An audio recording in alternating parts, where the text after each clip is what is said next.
In Michigan, drivers are begging for more money, calling their roads bumpy, cracked, and even dangerous. South of this state line, it's city crews saying the roads aren't ideal, saying many are critical and beyond repair. Poor. Absolutely terrible. That's the grade Toledo drivers gave city streets. And when we asked the city, it's an uneven surface, so your cars are going to go down, they're going bump, bump, bump as they're going down the road. The answers we received from Streets, Bridges, and Harbor. The roads in the city of Toledo, are they in an ideal situation right now? No. And from the engineering departments. There may be roads out there that have completely failed that we just can't get to. Aren't much better. As much as, our taxes go to, where are they going to? Like, what are you guys fixing? The city says the problem is our roads were only designed to last 20 years. And some places we've got 50-year-old roads, so therein lies our problem. Toledo's engineering department needs a budget of $60 to $80 million a year to provide grade A roads. But it's only had a budget of $18 million for the last 10 years. Because of that, the number of critical roads in our area has increased. It is now between 50 to 60 miles. Everyone knows when you have bad roads, it messes up your tires. What constitutes a very poor road? You would have cracking, pavement drop-offs, rutting. Independent analyst Richard Martinko from the University of Toledo Transportation Center says those critical roads are likely on the fast track to being deemed beyond repair. Most cities and most states run out of money before they can get to the standard of care that they do want to provide the public. The engineering department has two ways to fix roads. Reconstruction, meaning replacing it completely. Engineers reconstructed 32 miles of roadway last year at $1.2 million a mile. Reconstruction lasts 20 years on a main street, 30 years on residential. The second engineered fix, resurfacing. Crews take 3 inches of pavement off the surface and put 3.5 inches back on. That costs $400,000 a mile and lasts 15 years. Both fixes are costly and take time. This is a roadway that definitely needs some major repair to it.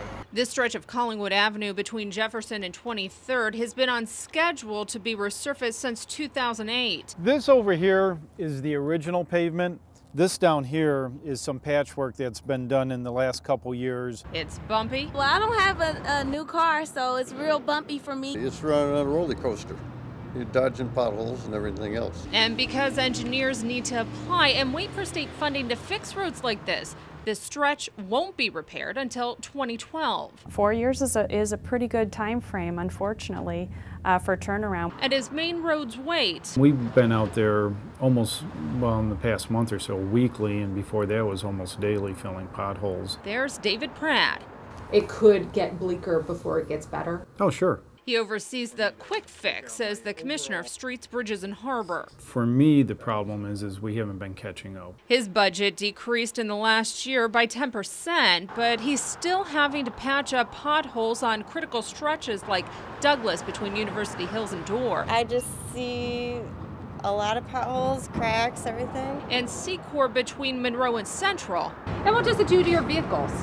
Oh, it tears them apart. We've lost tires, we've lost wheels. Every 2 to 3 days, the city costs to fix each pothole up to $200. I spend roughly about $900 a day for a crew to go out with material and fill potholes. Do you think your tax dollars are being wasted?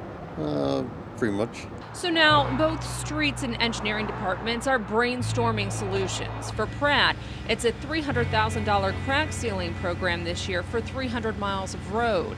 It's supposed to prevent potholes from forming for at least 5 years. Engineers also discussed a reconstruction substitute at their transportation summit this month. They describe it as breaking up the road's surface, mixing the current elements with new additives, and using that as the new pavement surface. They say this would cut costs in half. Even with these solutions, engineers say residential streets will still be a losing battle. They say roads like this, they don't qualify for state funding. This would only be fixed by city funds. And there are some streets in Toledo that have not been fixed in over 10 years. Lisa Rontola, WTOL 11.